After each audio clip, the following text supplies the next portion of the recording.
Hello and welcome to Amplify, the video series where we interview thought leaders about best practices, trends, and their experiences in creating engaging campaigns. Today, I'm speaking with Imelda Alejandrino, the CEO and Creative Director of AP42. Welcome, Imelda. Hi, Ellen. It's so nice to be here. Yes, I'm excited that we're getting to do this. We're going to have so many interesting things to talk about today.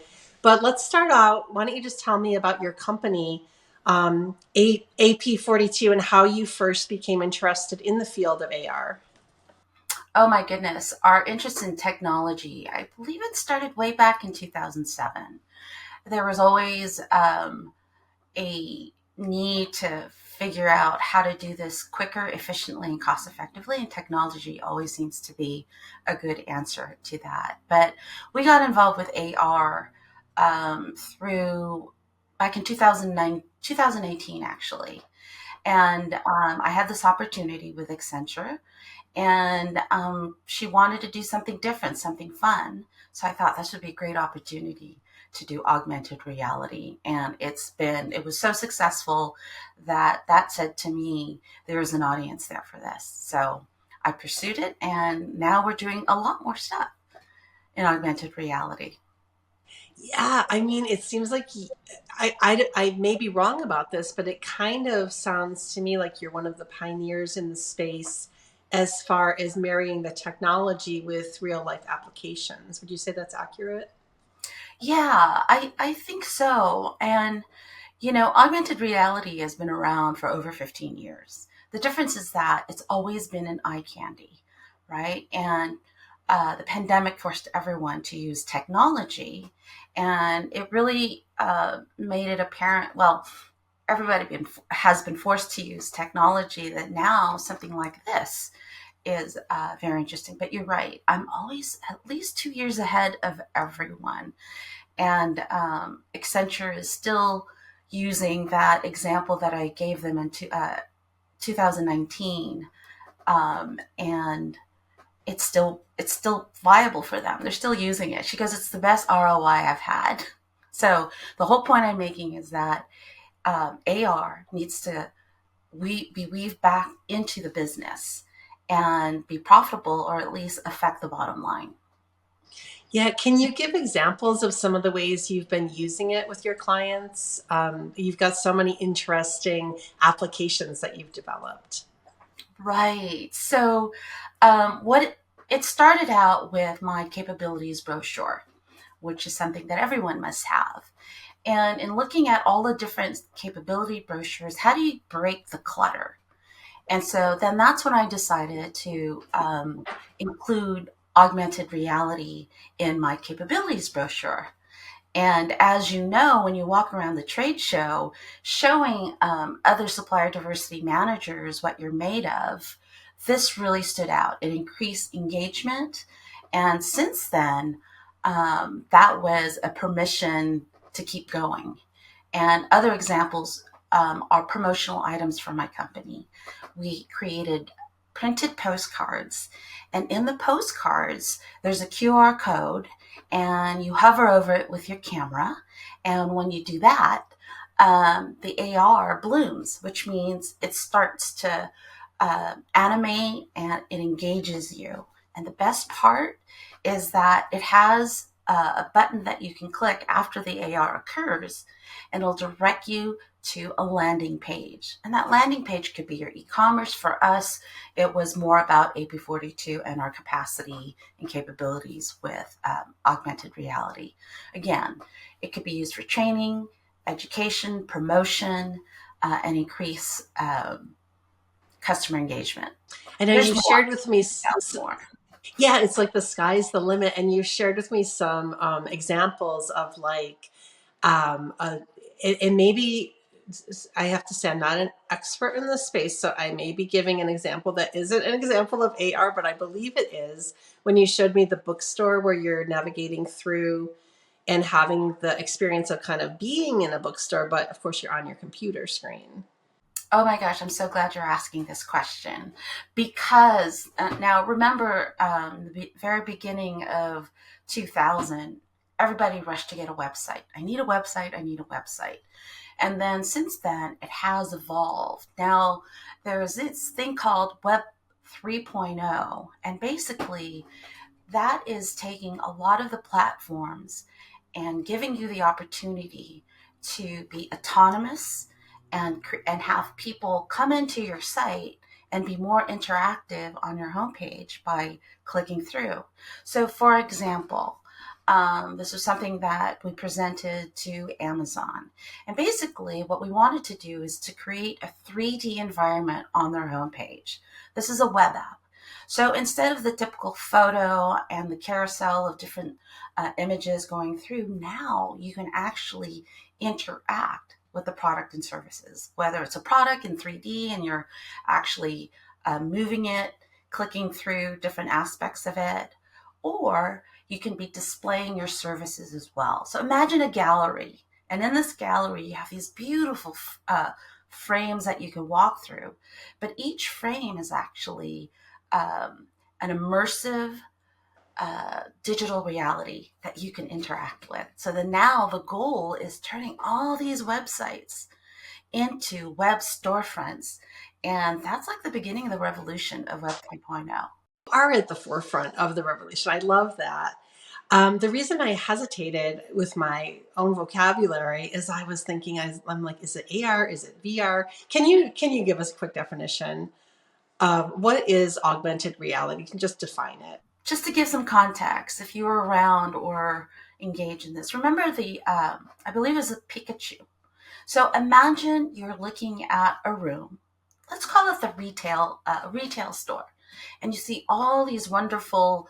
Let's say it's Apple. You have all of these computers there, and they'll have these little postcards or maybe little graphic targets that you can actually point to. And what it does is that it enhances that live computer in an augmented reality.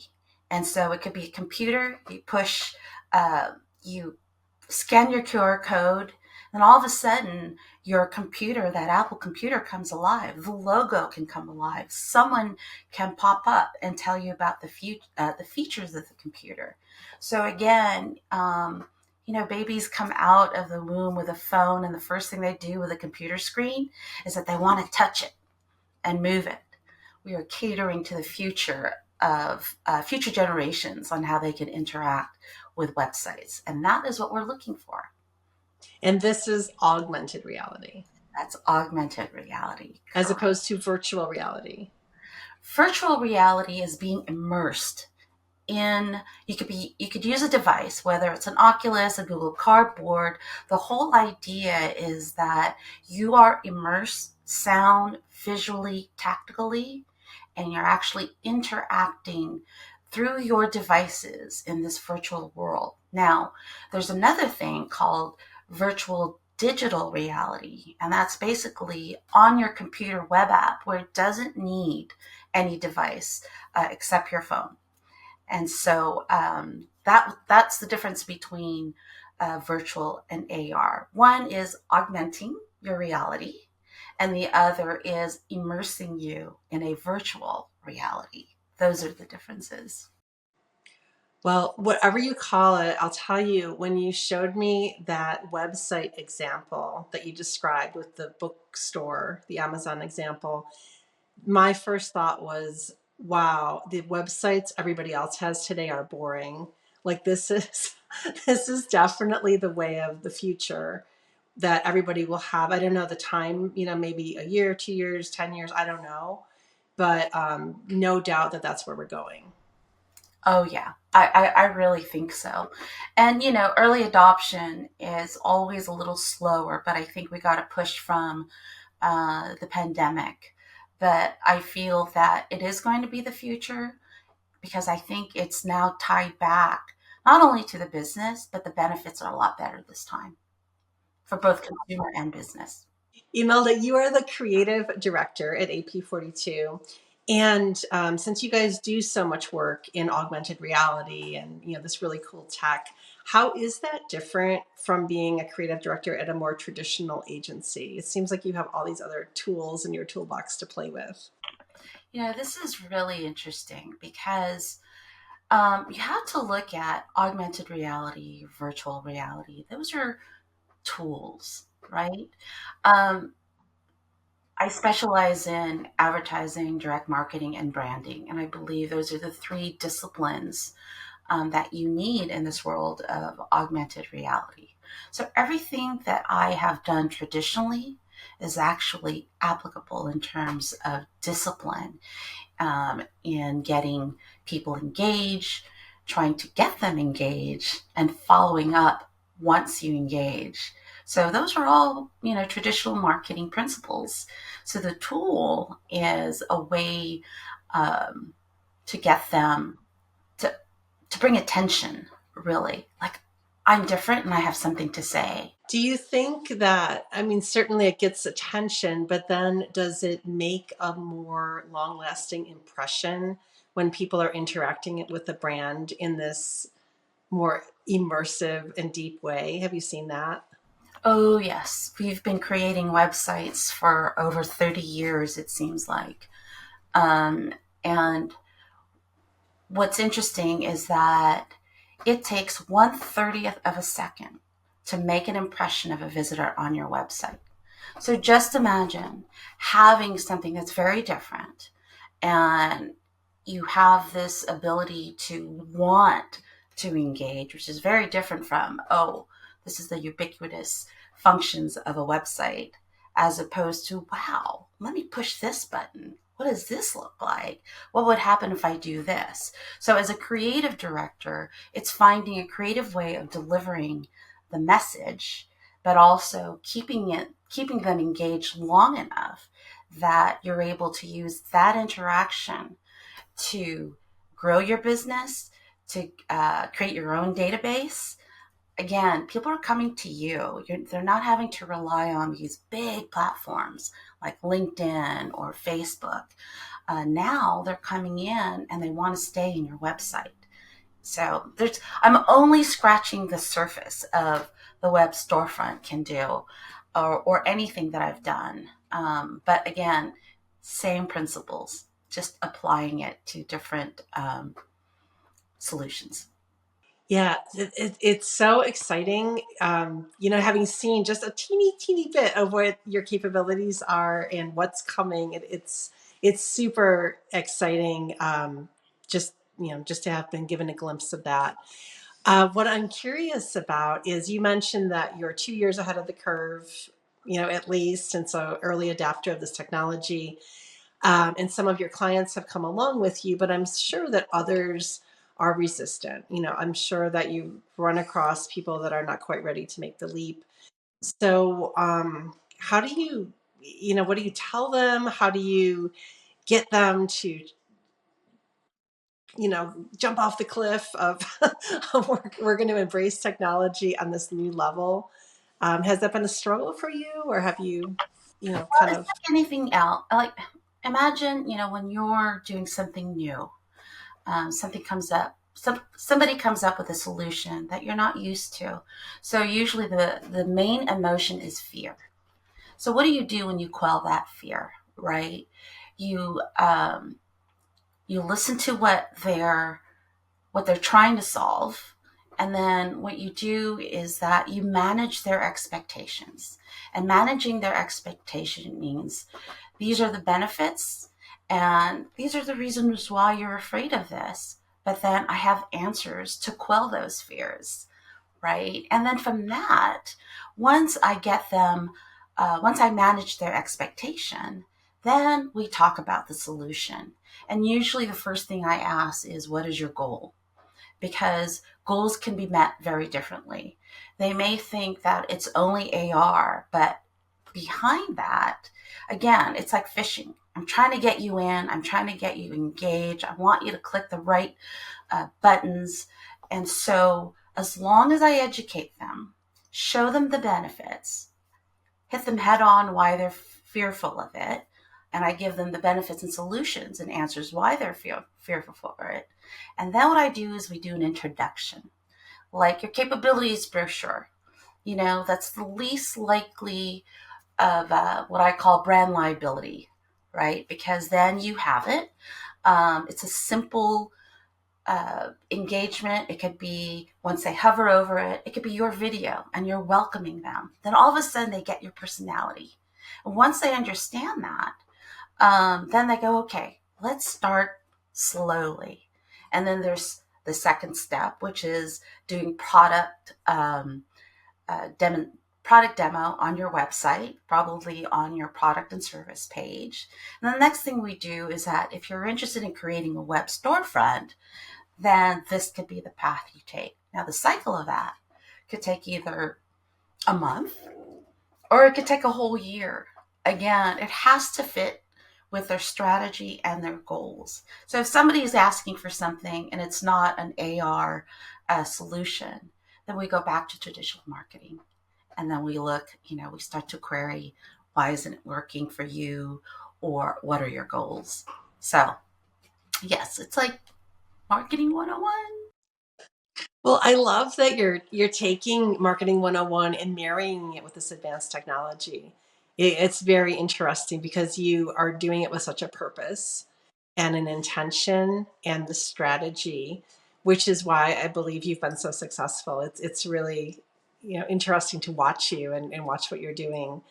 As technology advances and we see more and more companies embracing this like advanced technology and ways of marketing themselves, how does video in particular continue to remain relevant and useful? Video is so the way to go. Anybody in the video industry, Ellen, can capitalize on this because you guys are content creators. And I think that is the most important part of augmented reality, immersive reality, because it's part of the content. Now, there could be animations, there could be 3D animations that we can engage. But at the end of the day, in all of this, it's creating a solution where they could see you in real life, but in a virtual way. So, and it's at your fingertips. That's the part that's cool. You don't have to log on. You don't have to download an app. This is a web app. And so then you click on it and you're in. So that is the video again is like copy to an ad. It's definitely required. One of the benefits of using video in marketing is that we're able to create a personal connection with the viewer. And even if we're making a video that's viewed by thousands or millions of people, it can still feel like a personal conversation. You can still feel like whoever the presenter is in a very, intimate kind of way. So I'm wondering, as technology evolves, are we ever, as humans, going to get away from craving this personal connection? It's often said we do business with people we know and we like and we trust. Is that ever going to change? No, no. I think what's going to change is the technology around us trying to evolve around our human behavior, right? So I think the personal touch is key.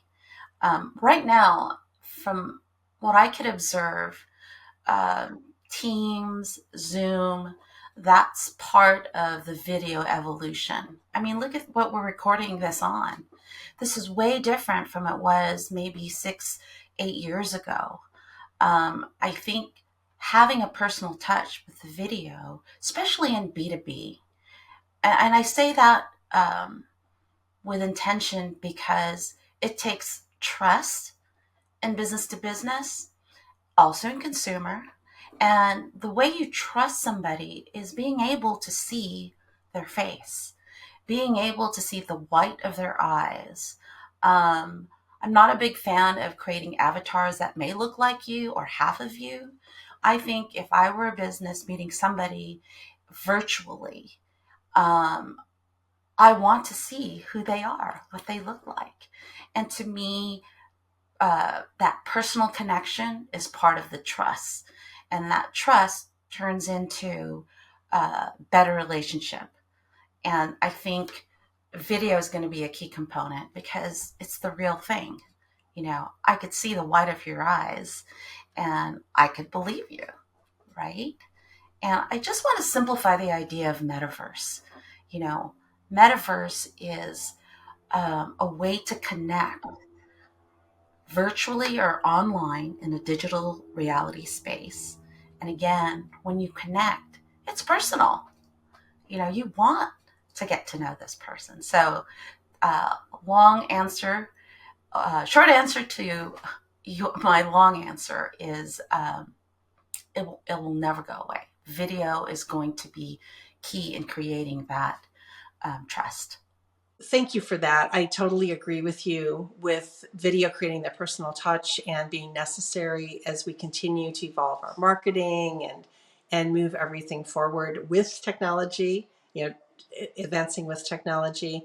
What I see in the people that I tend to interact with is that many of them are nowhere near what you're doing with, augmented reality, metaverse, anything like that. A few people are dabbling, but most are not even touching it yet.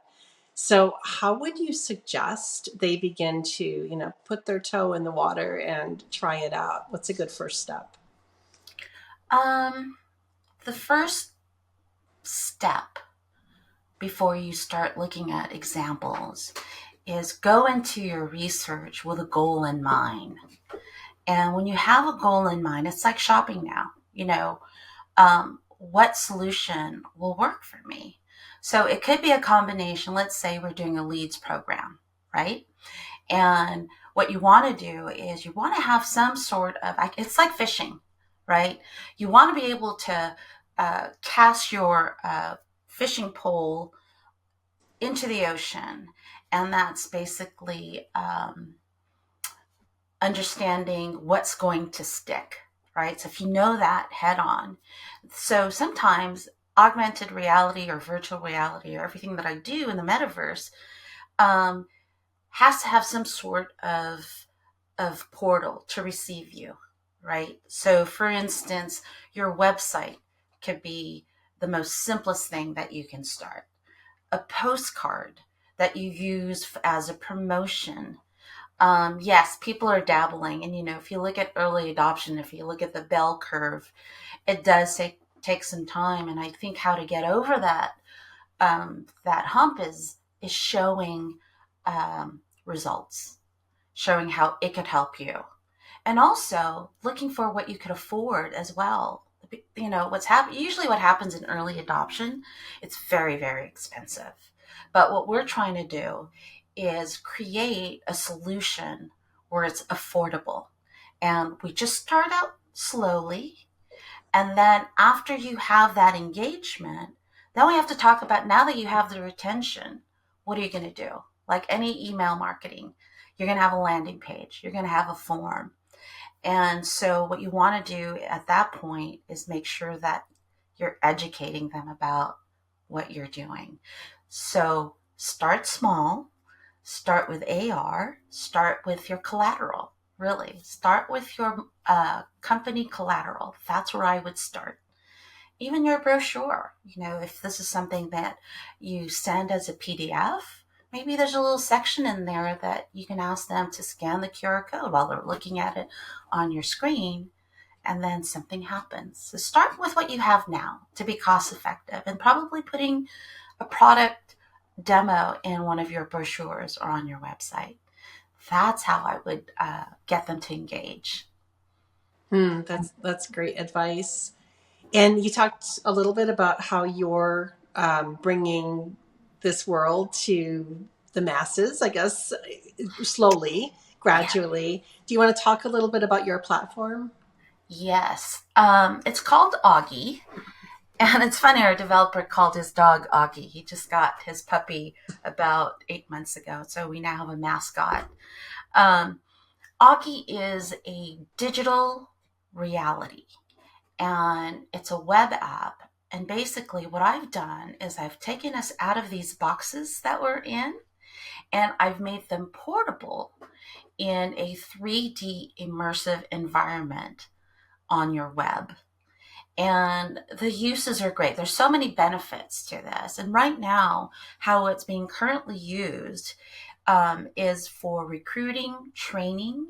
I call Oggi the community hub of the future because it gathers people from all over the world where they can network, engage, and have a spontaneous conversation with these avatars, these little floating video conferences that you can actually go and start talking to people. I find very interesting is that when we present this platform, that people come up with their own solutions. They want to do training. They want to do networking. They want to do recruiting in that.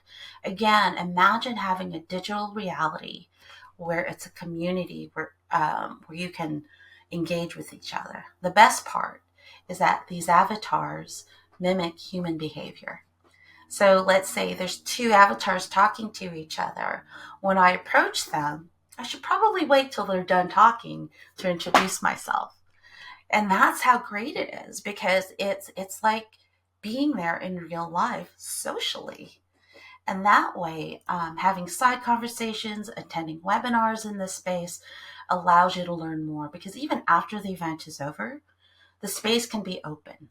And all of these, your avatar can walk through these interactive, I call gallery, and you can either download information, it can animate, it can have a video, you can stream live events as well as pre-recorded, and you can actually share your desktop screen in this environment and conduct a webinar.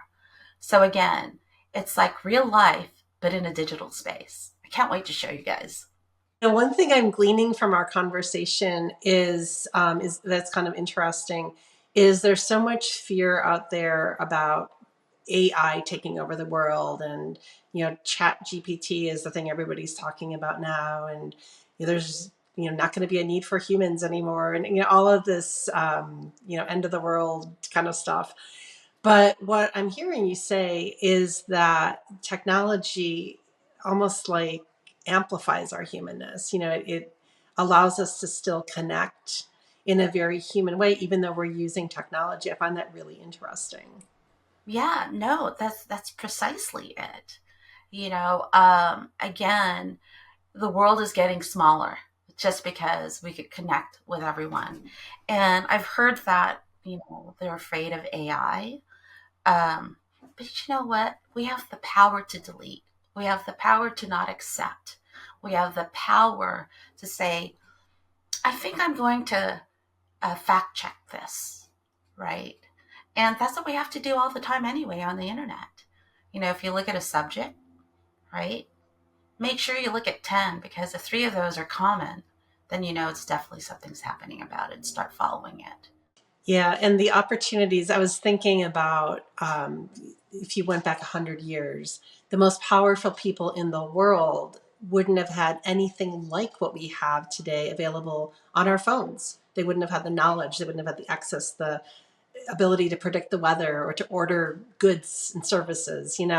We this new technology is just going to bring us so many more gifts. We're going to have to learn how to govern it. We're going to have to learn, so many things. It kind of feels like the Wild West right now, like any new technology, right? If you look at cyclically what happens to new technology, and the people who 100 years ago he didn't have this, the biggest difference was time and money. It took longer to get to it, and it costs a lot of money to do that. Now it's democratized the buying power of every person. And so I think that's, I think that it's going to only get better, but it has to be from the powers that be that govern it, make sure that they're doing their job correctly as well. So there's been some conversation around what the governance is around all of these autonomous companies who have technology and inviting people in and collecting their information. We have GDPR we have to follow. Those are things that prevent abuse. But again, like anything else, somebody's going to figure it out. So we're going to have to make sure that we do our job in making sure it's right. I just feel like there has to be a way to, what's the word I'm looking for? It's just a way to say, hey, this isn't right. Who do we talk to? And be able to Yeah. offer a So to solution. have that oversight, that governance, That's it. absolutely. It's something we're going to have to figure out. We're in the midst of it. It's happening. We're not going to go back. Oh, yeah. So we don't have a Yeah. choice. We have to figure it out for Privacy is sure. also an issue, right? Privacy, security, Yes. those are all big. Before I think I got ISO certified almost 10 years ago when it was just unattainable, but it's also a marketing tool because a lot of corporations and companies now want to make sure that there's privacy and it's secured, and because it protects their brand as well and prevents lawsuits. So again, we just have to be logical about it. Right. No, that makes sense. What do you see, if you could look forward 10 years to the future of marketing? There, obviously some things will be the same, some things will be different. Kind of like, what do you see happening in our field? Where is it all going? Boy, if I had it my way, everybody would have. So Oggi has a place to stay. It's called the Oggiverse. Very similar to what metaverse is creating, very similar to a lot of these other platforms that's out there.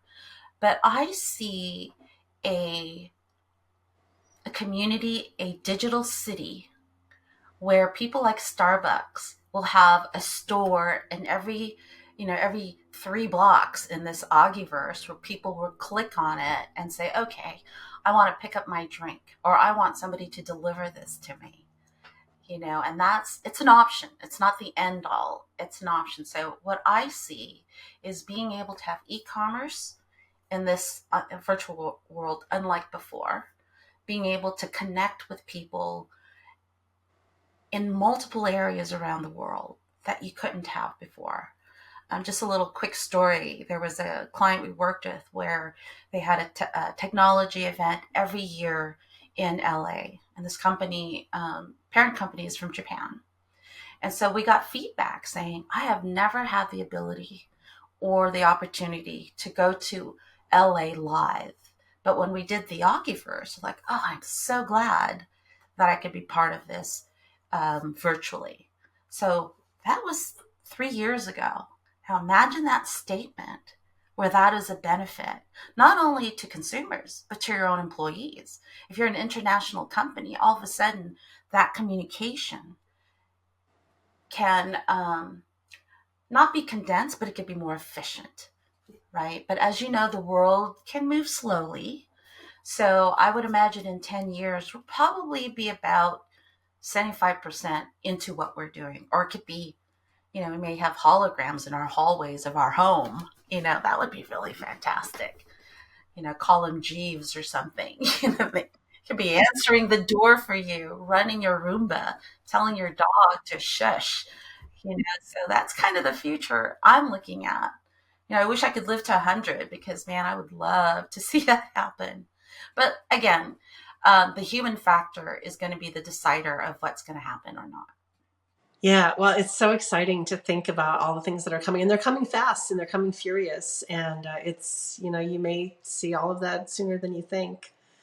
Um, Looking back, going the opposite way, is there any advice that you would have given yourself as you were embarking on your career and getting into all of this? Oh, yeah. Leave enough time to test your software or application. That's what I would do because I think I want to share our creative process with you guys. And this is something that we've been doing since day one. It's just because it's how I think. And it's expressed in a riddle, which is how many art directors does it take to screw in a light bulb? Does it have to be a light bulb? So thinking out of the box, questioning whether or not is that the only solution. When somebody says it can't be done, well, it can't be done today, but maybe later in the future it can. So I'm always entertaining that. So I don't think I would ever change my approach, but what I would change is definitely learning more about the technology and test, test, test, test, test. That's what I would tell myself 10 years ago. That is great advice, relevant today as ever. Um, it's been fantastic talking with you. Is there anything that I didn't ask you that you'd like to discuss? Right now, I think the early adoption is what's going to be key. And even, for instance, let's say, how can a business like yours use the new technology, right? Again, there's two ends to this coin, two sides to this coin. One is being a service provider, and one is a business being able to use this. A lot of opportunities and benefits in that case. So again, you're in the content creation. You could take it to another level and increase the engagement. So early adoption is going to be key. Removing the barriers in this early adoption is also going to be very, very important. And then making sure that you talk in plain English. It's not so esoteric is what I'm saying.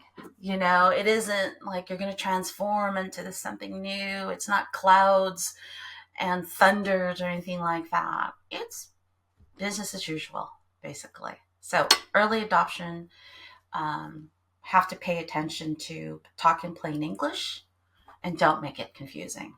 This is awesome talking to you. Thank you for being our guest on Amplify. You had so much awesome and very interesting information to share. I look forward to helping to get it out there to the world. Thank you for all that you do. Oh, thank you for this beautiful platform that you guys have to allow me to educate people about this, because really I'm in the education mode right now with new technology, and everyone should be too. Find out, quell your fears, do some research. So again, thank you. Thank you, Ellen. Thank you, everyone.